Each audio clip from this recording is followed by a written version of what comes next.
한반도 3대 대첩을 꼽으라면 고구려와 수나라의 치열한 정복전쟁이었던 을지문덕의 살수대첩, 임진왜란 도중 조선과 일본 최후의 운명을 건 이순신의 한산도 대첩, 그리고 고려와 요나라의 마지막 3차 여요 전쟁 중에 일어났던 강감찬의 귀주대첩입니다. 2차 여요 전쟁에서 국왕의 친조와 강동 6주의 반환을 약속하며 요나라와 화친하기로 했던 고려였지만, 이는 요나라를 속이기 위한 전략적 움직임이었을 뿐 실제 고려는 요나라의 지속적인 요구를 묵살하며 오히려 송나라와 물밑에서 계속 교류하기 시작했습니다. 그 결과 고려가 약속을 제대로 이행하지 않았다며 소배합을 총사령관으로 약 10만에 달하는 대군을 다시 고려로 보내 공격하게 되니, 이게 바로 제3차 여요 전쟁의 시작이었습니다. 고려도 이에 맞서 강감찬을 상원수로 삼고 평양전투에서 큰 공을 세웠던 강민첨을 부원수에 임명해 고려 전역에 있는 모든 병사들을 바득바득 끌고 모아 약 20만에 달하는 대군을 파견하게 되면서 요나라와의 전면전에 대비하게 되니, 두 군대는 흥화진, 즉 지금의 평안북도 의주에서 만나 대치하게 됩니다.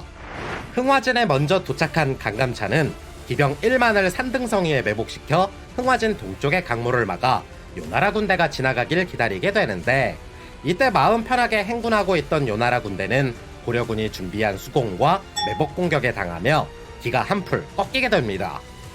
그리고 흥화진 전투 이후 고려와의 전면전은 불리하다 판단했던 소배합이 작전을 변경하여 2차 전투 때와 마찬가지로 군대를 개경으로 보내 현종을 먼저 사로잡고자 하였는데, 이미 2차 전투 직후 고려는 요나라의 침공에 철저하게 대비했던 상황이다 보니 소배합이 이끄는 요나라 군대는 개경에서 대결이 떨어진 곳까지 남하하였음에도 고전을 면치 못하였습니다.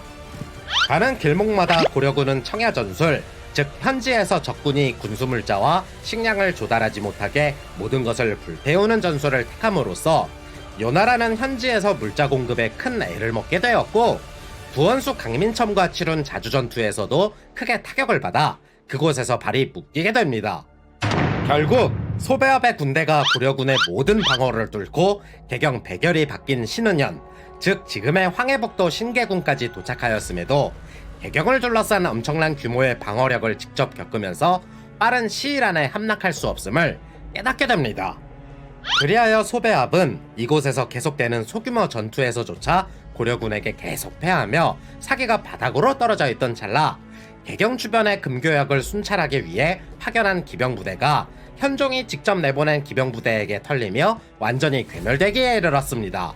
이 패배로 인해 더 이상의 전투는 의미가 없다고 판단한 소배합은 군사를 물려 고려에서 철수를 하기 시작했고, 후퇴를 거듭하던 요나라 군대는 결국 귀주, 즉 지금의 평안북도 구성시 일대에서 강감찬이 이끄는 고려군 본대를 마주치게 됩니다.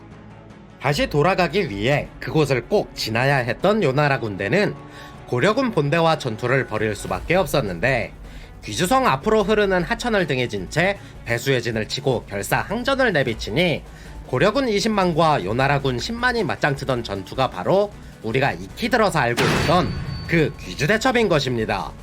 고려군과 요나라군이 뒤엉켜 싸우며 전투가 절정에 달할 때쯤 고려군 별동대 1만이 요나라 군대의 뒤를 후려치며 요나라 군대는 순식간에 격파되기 시작했고, 때마침 뒤에서 비바람이 몰아치며 제대로 서있기조차 힘들어지니 이미 사기가 크게 꺾인 요나라 군대는 더 이상 고려군의 적수가 되지 못했습니다.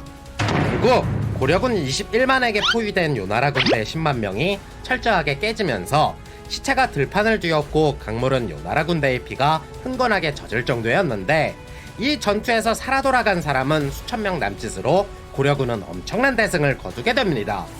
제3차 여요전쟁에서 크게 패한 요나라 군대는 두 번 다시 고려를 공격할 생각조차 꿈도 꾸지 못했으며, 고려는 수많은 포로와 병장기들을 노획하였고, 전쟁이 끝나고 개경으로 개선한 강감찬을 현종이 직접 성 밖으로 맞이하러 나아가 공을 크게 치하하였다고 전해지고 있습니다.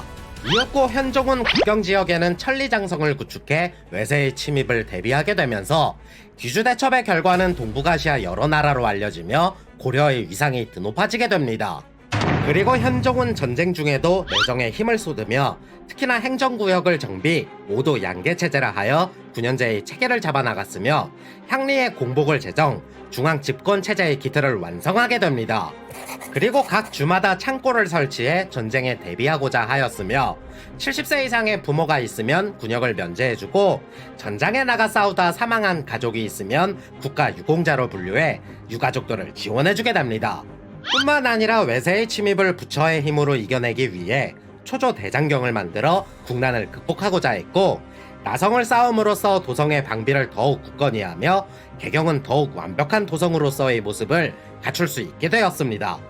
더불어 연등회와 팔관회를 부활시켜 불교를 장려하였으며 대사찰인 현화사를 건립해 불교를 더욱 숭상하였으나 동시에 유교 진흥에도 힘을 쓰며 유교 정신을 끝까지 이어가고자 하였습니다.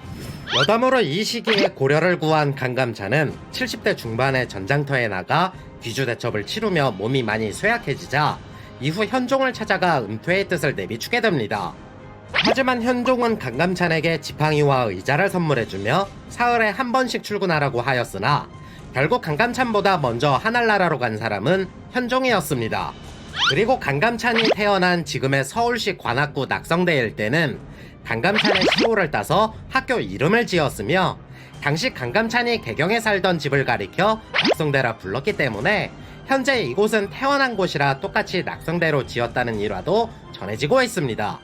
아무튼 친척들의 왕권 다툼으로 불안한 유년기를 보냈던 현종은 왕위에 올라서도 2번의 여요전쟁을 치르며 많은 부침이 있었습니다.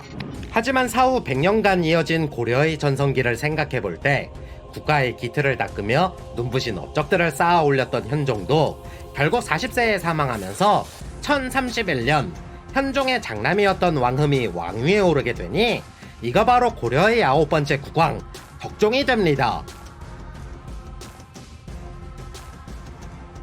영상이 재밌었다면 좋아요와 구독 부탁드리겠습니다.